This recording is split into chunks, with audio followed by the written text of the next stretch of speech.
Olá, estamos de volta com a nossa série de episódios de estudos do livro Roteiro.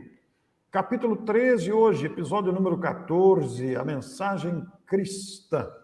É o título que vamos estudar hoje, do capítulo 13 desta obra notável de Emmanuel pela mediunidade de Francisco Cândido Xavier. A nossa série é Evangelho e Espiritismo, Caminhos de Amor para a Felicidade. Marcos, bem-vindo, é uma satisfação. A semana passada nós estudamos a questão da fé religiosa, do serviço religioso, e hoje, pelo teor do título, nós vamos estudar o conteúdo da mensagem cristã. Sim, Orson, é um prazer estar com você novamente aqui. Um abraço a todos que estão nos acompanhando. Emmanuel, nessa obra, ele vai fazendo um histórico da evolução do pensamento humano, da fé religiosa. E ele estudou justamente, no capítulo passado, as manifestações exteriores da fé religiosa até chegar a Jesus com o cristianismo. E, justamente agora, ele vai desdobrar para nós o pensamento cristão e como que nós devemos vivenciar essa mensagem. Aliás, Orson, lendo o capítulo, me deu uma vontade enorme de destacar tudo, né? Mas, só que é impossível. Mas você que está nos assistindo já vai entender por que esse capítulo realmente é tão bom, é tão bonito, é tão profundo. Aliás, é oportuno aqui recomendar aos nossos telespectadores que procurem ler o capítulo completo, porque aqui é um momento muito rápido, passa que a gente nem vê, e a gente compacta, mas nada como debruçar o olhar, a inteligência, a atenção sobre o texto na íntegra, porque realmente a gente aprende mais e vislumbra um universo que nem sempre percebemos. O conteúdo de Emmanuel é sempre grandioso. Vamos então ao destaque em que o nosso Emmanuel vai comentar esse capítulo. E o primeiro parágrafo ele já vai dizer: não se reveste o ensinamento de Jesus de quaisquer fórmulas complicadas. Notamos que o Senhor desce da altura a fim de libertar o templo do coração humano para a sublimidade do amor e da luz, através da fraternidade, do amor e do conhecimento. A nossa tela aí, ela mistura o primeiro e o segundo parágrafo. O Marcos preparou a arte, colocou aí um entre parênteses com as reticências, isso indicando para nós que há outros conteúdos aí separando a sequência de frases. Mas aí está, né, Marcos, que quando ele diz aí que o ensinamento de Jesus não se reveste de quaisquer fórmulas complicadas, nós já percebemos a grandeza, a leveza, a sublimidade da presença de Jesus e seus ensinos. É verdade, Orson. E realmente, quando você lê os evangelhos, né, que são o de Mateus, Marcos, Lucas e João, trazendo a vida e a obra de Jesus, você vai ver que ele fez os seus ensinos sempre de forma muito simples, direta com os discípulos e com a multidão, com as pessoas que o procuravam. Nunca utilizou de nenhum tipo de culto externo, nada, fórmulas, absolutamente. Quando os discípulos, por exemplo, chegaram a Jesus, naquela discussão sobre as orações, porque os judeus sempre foram muito voltados a orar, mas para orar eles usam fórmulas, eles usam paramentos, uma série de questões, e quando eles perguntam, Senhor, ensina-nos a orar, ele foi muito simples, ele simplesmente olhou para os discípulos e disse, quando vocês forem orarem, orem assim, Pai nosso que estais no céu, e ele faz a oração, ali mesmo. Então, ele não procurou, ele não disse assim, bem, para lhes ensinar, nós precisamos ir até o templo.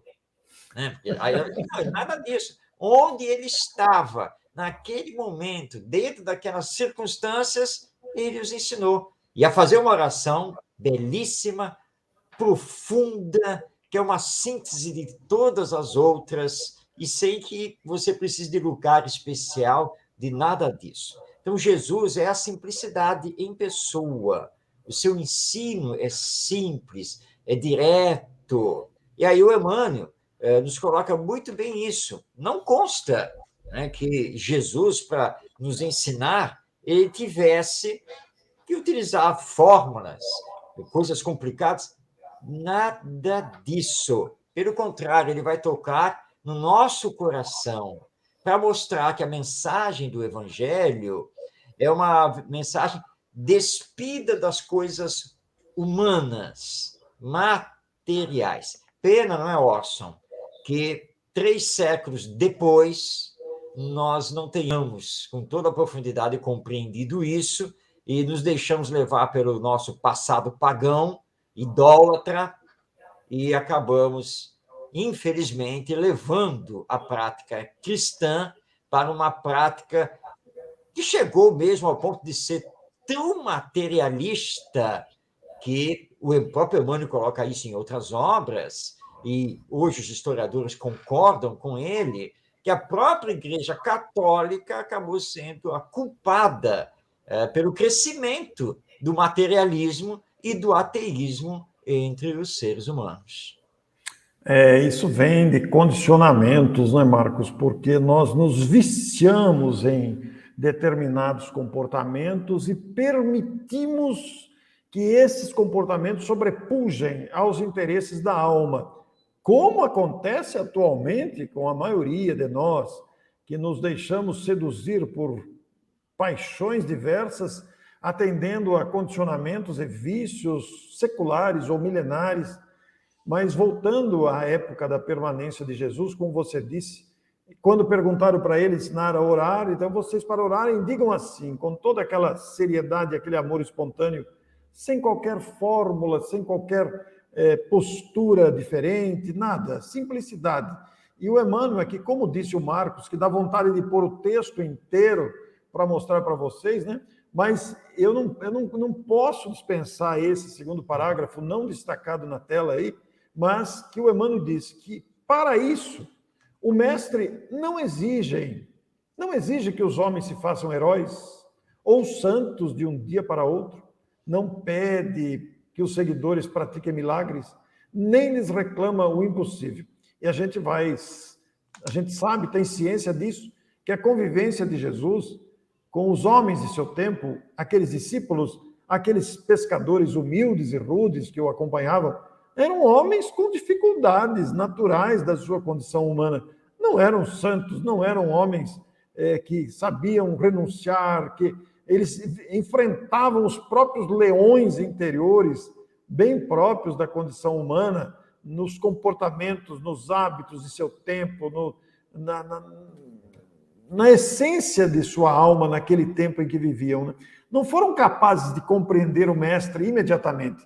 Agiam, inclusive, em muitas situações como criança, disputando o primeiro lugar. Eram criaturas normais, humanas, nos condicionamentos humanos. Só depois é que foram compreender. E Jesus não se importava com isso. É admirável pensar nisso. Não ficava cobrando nada de ninguém para que se tornassem melhores só porque estavam desfrutando da presença dele ali, orientadora, luminosa, clara, presente, compreensiva. Jesus aceitava as criaturas como elas são, o que também acontece nos dias atuais. Sim, com certeza, Orson, você destacou muito bem. E a mensagem espírita, que revive, né, em sua pureza, em sua verdade, a mensagem cristã é também a mesma. Não se exige santidade de ninguém, que você, pelo fato de conhecer o Espiritismo e agora conhecer melhor o Evangelho, que você amanhã já seja um espírito puro, que você já tenha amor por todo mundo, que perdoe todo mundo. Não se exige isso, porque isso é um processo, não é um processo fácil de ser feito, mas o Espiritismo, com o Evangelho, vem alicerçar o nosso potencial divino para que consigamos um dia fazer isso. E vamos conseguir, todos nós. Por isso que Jesus também nos ensinou a perdoar as ofensas. E é como Pedro perguntou-lhe, mas Senhor, quanto eu devo perdoar o outro? 7 vezes 7? Que se você multiplicar dá 49, que já é um bom número para você perdoar o outro. E aí Jesus veio e matematicamente amplia. Não, eu não te digo que seja 7 vezes 7, mas 70 vezes 7 vezes. Aí você vai fazer a conta matemática, 490 vezes. Aí é que nem aquela mulher que chegou para o Chico Xavier e disse: Ah, Chico, porque o meu marido isso, porque o meu marido aquilo. E o Chico lembrou, mas tem que perdoar. Ah, eu já perdoei aquele traste mais de 490 vezes. Que ela lembrou, né? Os 70 vezes 7. E aí o Chico, com o Emmanuel do lado, disse: minha irmã, mas tem que lembrar que Jesus quis dizer que é para perdoar 490 vezes cada ofensa. Quer dizer, então, é para todos sempre, tem que perdoar, pura e simplesmente. É claro que nós não vamos exigir que aquele que está agora caminhando conosco com a doutrina espírita e com o evangelho, ele consiga fazer isso.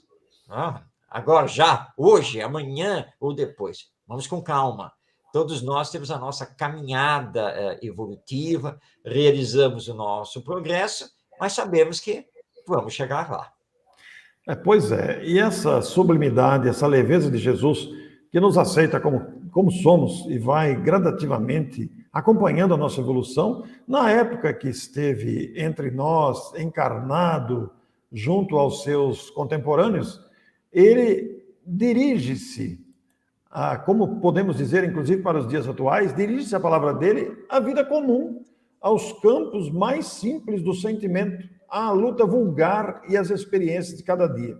No seu tempo, ele pegava os exemplos do cotidiano daqueles homens, pescadores rudes, suas lutas familiares, a convivência com suas esposas, o ganha-pão pela pesca, a perseguição e humilhação que sofriam por serem criaturas humildes e não destacadas da sociedade da época, mas ele se utilizava de exemplos simples, do grão de mostarda, do camelo na agulha, todas aquelas questões que eles entendiam em sua época. Eles falam diretamente ao sentimento, provocando reflexões de importância que eles não tinham pensado. Este é o mestre, com a sua leveza, com a sua grandeza, nos ensinava a compreender as questões maiores da vida. Isso é muito bonito de ser observado, Marcos. É verdade, Orson. Nós temos que lembrar que Jesus era mestre. Como mestre, ele sabia utilizar muito bem todas as questões da natureza, da criação divina, da vida humana, para nos passar efetivamente as lições. E isso nós vamos trazer para os dias de hoje.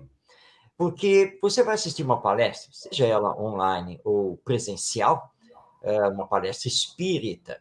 Claro que é muito bonito. Eu vou lá ouvir o Orson e o Orson vai começar a falar: meus queridos irmãos, minhas queridas irmãs, Deus, nosso Pai dos píncaros celestiais, abençoe a todos. E vai por aí afora. É lindo, é maravilhoso. Mas alguém sabe o que? Píncaros? Que esse negócio? Que foi que ele falou mesmo aí? E Jesus não é assim. Né? Ele simplificava. Não quer dizer que nós não tenhamos que crescer em cultura, em conhecimento. Não, muito pelo contrário, claro. Mas precisamos traduzir os ensinos numa linguagem que seja palatável, né, inteligível para todos. E com simplicidade. Não precisamos atender isso. Que nós não precisamos ser acadêmicos dentro do centro espírita, por exemplo. Não, muito pelo contrário. Aliás, se lá na academia você for simples, vai ser melhor também. E Jesus é o mestre.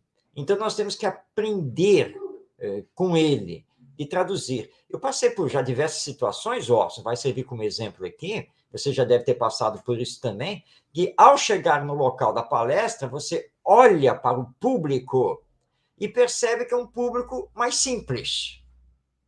E aí, quando você olha o público, quantas e quantas vezes mentalmente eu já não refiz a palestra e não tomei cuidado com os exemplos que ia dar para que a minha palavra pudesse realmente alcançar aquelas mentes e aqueles corações. E como isso faz bem para você também, que você percebe que você também tem esse potencial. E Jesus é o exemplo maior que nós temos em relação a isso. Nós, os expositores espíritas, temos que ter muito essa sensibilidade, esse cuidado. A doutrina e a tribuna espírita não está lá para demonstrações de inteligência ou de conteúdos intelectuais. A tribuna espírita está à disposição para que possamos utilizar aqueles minutos preciosos para oferecer ao coração, ao ouvido cansado do ouvinte, ao ouvido esperançoso do ouvinte, uma mensagem que conforte nas suas aflições, nas suas dificuldades, nas suas lutas. E é o que a doutrina tem com o Evangelho: confortar, consolar, orientar. Então, demonstrações de erudição são absolutamente dispensáveis. A tarefa do Centro Espírita não é essa. A tarefa do Centro Espírita é chegar ao coração. É como Jesus fazia com a sua didática, contando historinhas adaptadas à realidade. E hoje, Marcos, nós, os palestrantes espíritas, podemos usar as situações do cotidiano para também chegar ao coração do ouvinte. Com certeza. Esse é o nosso grande papel, né? Porque o verdadeiro comunicador é aquele que comunica, né? Não é aquele que fica usando retórica, palavras bonitas, fazendo jogo de palavras, que na verdade não comunicam. Então, nós precisamos ter a simplicidade que o nosso mestre teve. Aliás, nosso mestre, né? Então, é a ele que nós precisamos seguir, copiar mesmo, né? Nós estamos agora no copia e cola, né, daqui da nossa tecnologia, através do computador. Então, vamos copiar o nosso mestre Jesus, colá-lo em nós, para podermos realmente consolar e esclarecer com simplicidade. E o Emmanuel, referindo-se a isso, nos traz essa pérola que eu vou deixar para o Marcos ler, porque é entusiasmante ler isso, realmente é. Vamos lá, então. Contrariamente a todos os mentores da humanidade que viviam até então entre mistérios religiosos e dominações políticas, convive com a massa popular, convidando as criaturas a levantarem o santuário do Senhor nos próprios corações. Que bonito isso, Marcos. Que bonito. É um pensamento brilhante do nosso Emmanuel. Até aquela época, realmente, todos os religiosos de todas as nações viviam em mistérios, cultos exteriores, havia toda uma mistura com a política do Império Romano ou dos reis que predominavam em cada nação do Império. Jesus vem e tira a religião disso, diz assim, olha, a verdadeira religião tem que estar no coração. Deus só pode ser adorado se for de coração, porque o resto é passageiro, e o resto ensombra a religião, e vai ensombrar essa fé.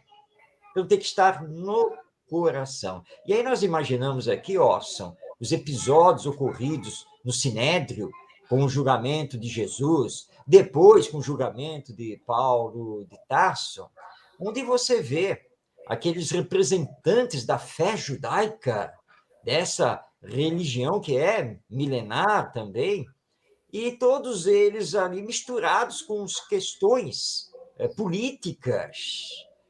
Era um julgamento desequilibrado, cheio de paixões, vícios, e pedindo a morte de uma pessoa. Mas por quê? Porque eles não tinham, de fato, a religião no coração. Ela era exterior. Essa que é a verdade. Então, se naquela época isso ocorria, nós temos que ver que hoje ainda ocorre. Por isso que nós temos que entender que nós espíritas temos, sim, que influenciar a política mundana, humana, para que ela se espiritualize. Mas não temos que nos misturar com ela, porque aí nós nos perderíamos. É muito expressivo ressaltar isso, Marcos. O Marcos e caros telespectadores aqui desta sequência, deste episódio, eu ao estudar esse capítulo, ao vê-lo aqui antes da nossa gravação, me emocionei, porque me lembrei que já utilizei essa sequência que Emmanuel coloca aqui no livro Roteiro, especificamente nesse capítulo, que tem o título de A Mensagem Cristã. Ele apresenta uma síntese do Evangelho e dos ensinos de Jesus. É belíssimo. Então, eu me permito aqui repetir aos nossos telespectadores, dada a capacidade de síntese do nosso Emmanuel, que apresenta o Evangelho para todos nós numa síntese dos ensinos de Jesus. E ele vai dizer: ama a Deus, nosso Pai, com toda a tua alma, com todo o teu coração e com todo o teu entendimento. Ama o próximo como a ti mesmo. Perdoa o companheiro quantas vezes se fizerem necessárias. Empresta sem aguardar retribuição. Ora por aqueles que te perseguem e caluniam. Ajuda os adversários. Não condenes para que não sejas condenado. A quem te pedir a capa, cede igualmente a túnica. Se alguém te solicita a jornada de 1000 passos, segue com ele 2000. Não procures o primeiro lugar nas assembleias, para que a verdade te não tente o coração. Quem se humilha será exaltado. Ao que te bater na face, oferece também a outra. Bendize aquele que te amaldiçoa, liberta e será libertado. Dá e receberás. Sê misericordioso, faz o bem a que te odeia. Qualquer que perdoa, que perder, melhor dizendo, qualquer que perder a sua vida, por amor ao apostolado da redenção, ganhá-la-á mais perfeita na glória da eternidade. Resplandeça a tua luz. Tem bom ânimo, deixa aos mortos o cuidado de enterrar seus próprios mortos. Se pretendes encontrar-me na luz da ressurreição, nega a ti mesmo, alegra-te sob o peso da cruz dos próprios deveres e segue meus passos no calvário de suor e sacrifício que precede os júbilos da aurora divina. Marcos, aqui está uma síntese da moral cristã. Aqui está uma síntese do Evangelho do Cristo. Que coisa linda isso. Já usei isso muitas vezes, esta sequência didática orientativa. Por isso que eu falei aqui no início do nosso episódio, que dava vontade de destacar todo o texto, porque essa síntese que o Emmanuel faz dos ensinos de Jesus é primorosa, é belíssima, e que, ao mesmo tempo, nos mostra o quanto é simples, né? Não tem nada demais, né? Olha, tem que amar a Deus acima de todas as coisas, perdoar aos seus ofensores, fazer a caridade tanto quanto lhe for possível, se desprender das coisas materiais e assim por diante. E aí você, meu Deus, mas foi isso que Jesus ensinou? Exatamente, isso que ele ensinou. E para você colocar isso em prática, você não precisa de fórmulas cabalísticas, você não precisa de paramentos, não precisa de local específico, nada. São ensinos simples, mas profundíssimos. E todos eles, como você bem colocou agora, todos eles com um ensino moral profundo. Sim. E é justamente o que está nos faltando. Nós nos pegamos tanto as formalidades, as fórmulas, as discussões teológicas, e esquecemos que Jesus foi simples e deu toda a ênfase, todo o peso às questões de ordem moral. E isso é o que mais importa. Então, nós temos que entender isso. E aí o Espiritismo veio, lá na metade do século XIX, para resgatar isso. É por isso que se diz que o Espiritismo é o cristianismo redivivo. Trazer de volta essa simplicidade e, ao mesmo tempo, essa profundidade dos ensinos de Jesus, e que tão bem, de forma tão bela, o nosso Emmanuel sintetizou neste capítulo. Sugerindo aos nossos telespectadores que leiam o capítulo na íntegra, principalmente para perceber essa sequência didática item por item, nós vamos encontrar ali nos itens o que o Marcos acabou de dizer. Nós vamos encontrar ali a prática do perdão, nós vamos encontrar a dispensa da vaidade, a demissão do egoísmo, nós vamos encontrar ali a fraternidade pura, nós vamos encontrar a simplicidade, a humildade, o amor, o dar, a caridade autêntica. São os desdobramentos dessas orientações que estão na Boa Nova e que ele se fez portador. Olha, esse capítulo nessa sequência é maravilhoso. O Marcos classificou perfeitamente, é primorosa essa sequência que ele faz, essa síntese do Evangelho do Cristo. Por isso é bonito a gente perceber isso. E Emmanuel conclui o seu capítulo com esta apreciação, que eu deixo também para o Marcos ler. Muito bem. Fechando então o capítulo, nos diz o Emmanuel: e a palavra do Cristo, acima de editos e espadas, decretos e encíclicas, sobe sempre e cresce cada vez mais na acústica do mundo, preparando os homens e a vida para a soberania do amor universal. Nós estamos aqui em pleno século XXI, terceiro milênio, e estamos vendo que a mensagem do Evangelho, ela continua fazendo luz. Nós tentamos abafá-la. Durante séculos e séculos, nós fizemos de tudo para abafar a mensagem do Evangelho. Inventamos até guerras, como foram as cruzadas, em nome do Evangelho. Mas nada abalou realmente essa demonstração de amor universal, porque a base, a essência, ela sempre se manteve. E como o materialismo realmente não nos completa, de encarnação em encarnação, nós vamos, querendo ou não, nos aproximando da mensagem de Jesus, que vem nos conclamando a nos amarmos, a nos querermos bem, a trabalharmos conosco a humildade, a fraternidade, a caridade, enfim, as virtudes ou qualidades morais que precisamos desenvolver. E como nós, ao longo de séculos, ao longo de encarnações, não escolhemos a mensagem do Evangelho como roteiro de vida, não escolhemos o amor, nós estamos agora aprendendo através da dor. Não que Deus queira isso, muito pelo contrário, nem Jesus quer também o nosso sofrimento. Mas quando você não consegue amar, você tem como consequências a dor, o sofrimento.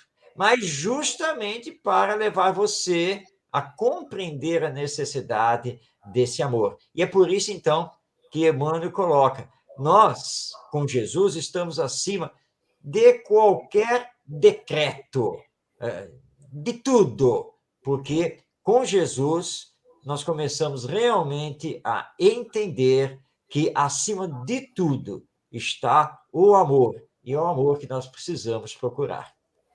É justamente porque o amor compreende, perdoa e usa a humildade e simplicidade como as suas ferramentas de trabalho. Que bonito, Marcos. Na próxima semana, nós vamos ter o significativo capítulo 14, Evangelho e Alegria, Marcos. Olha que bonito.